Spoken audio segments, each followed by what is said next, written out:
That's right, I have returned with your Cyberpunk 2077 news update. We've got some really cool stuff to talk about today.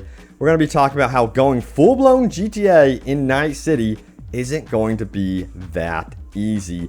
New comments from the developers about that, plus they have some comments about why you shouldn't worry about the game's scope and size as compared to their previous game, The Witcher 3. Plus news about photo mode, multiplayer, and games being bullied out of December because of Cyberpunk's delay.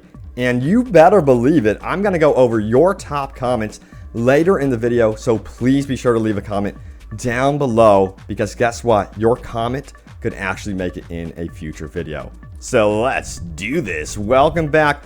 Open World Games here. Hope you all are doing good.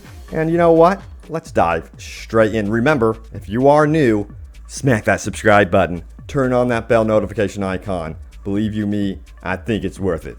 All right, Miles Tost of CD Projekt Red goes on to say this: if you worry about the amount of content on our game, please don't. We're notoriously bad at judging how long game time is in our games.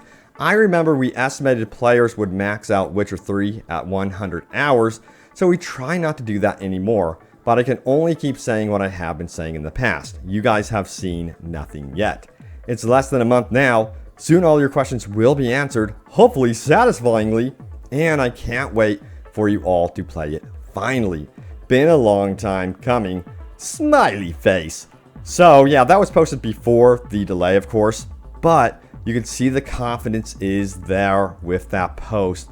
They are very, very confident that this game is very big, even compared to The Witcher 3.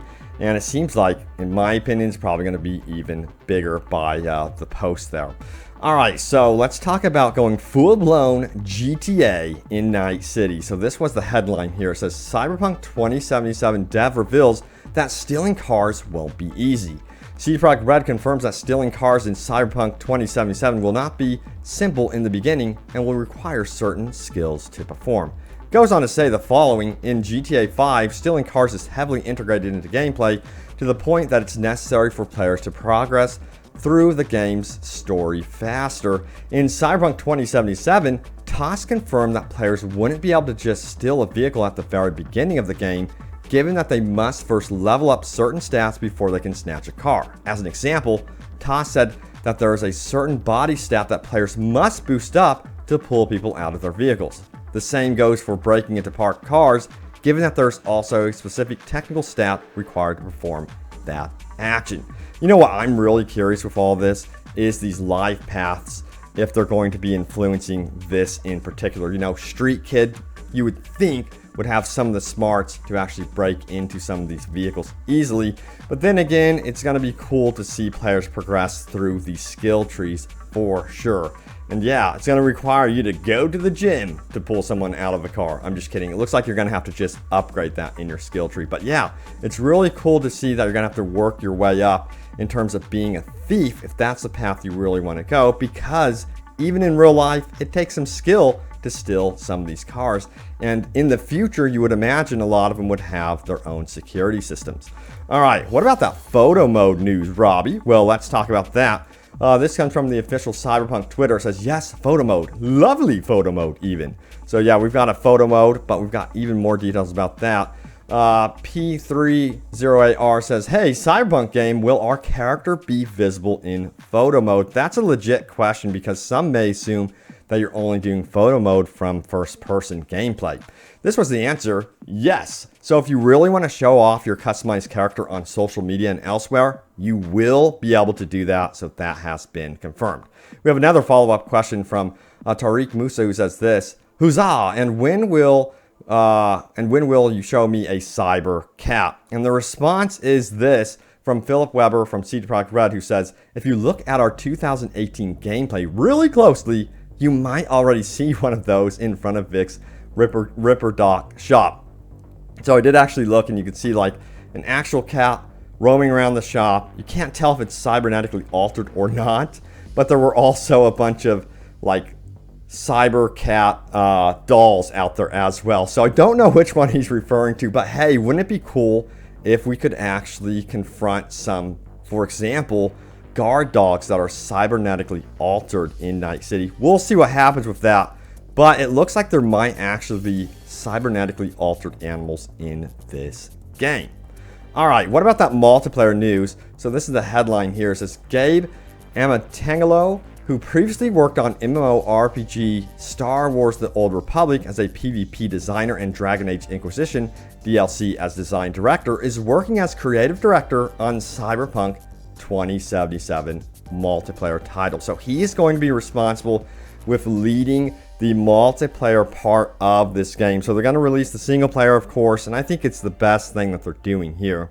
And it's going to be a standalone experience. Then they will eventually release the multiplayer experience alongside this. Now, what's interesting to me is how this guy has experience with both what seems to be PvP and PvE content. So I'm super curious to see if Cyberpunk 2077 is going to be embracing some sort of PvE cooperative gameplay as well, which I think personally that would be badass, and I would love to be able to explore the world of Cyberpunk 2077 with friends in a PvE environment. Of course, since it's first-person perspective, PvP would also be absolutely amazing considering what Destiny has done in that realm. But hopefully we get both slices, you know, PvP and PvE gameplay in the future. Now, interestingly, because of the Cyberpunk 2077 delay, some games have been pushed back even further to dodge Cyberpunk 2077 in December. So it says this: Cyberpunk 2077 delay prompts games to push back content releases. And it says this right here: Cyberpunk 2077 is now releasing on December 10th following another delay that pushed back the release date not so much as it's been moved before, but enough to be a blow to those hoping to get it in November. The new release date has also apparently been a blow to other developers' plans for their games as well. Rockfish Games, the creators of Everspace 2, and Grinding Gear Games, the creators of Path of Exile, both elected to push back some content planned for their respective games in December, with each of them citing Cyberpunk 2077 as the reason behind the delays. Anything releasing in December is going to have problems anyway, considering the amount of games releasing in November. So, you know, Cyberpunk is to be blamed here, but I don't know how well those games would have done anyway, to be completely honest with you. Let me know your take on that one, but it is a smart decision not to release right alongside Cyberpunk 2077. You know, I'm sure Ubisoft and Assassin's Creed fans are actually kind of happy that Cyberpunk has been delayed.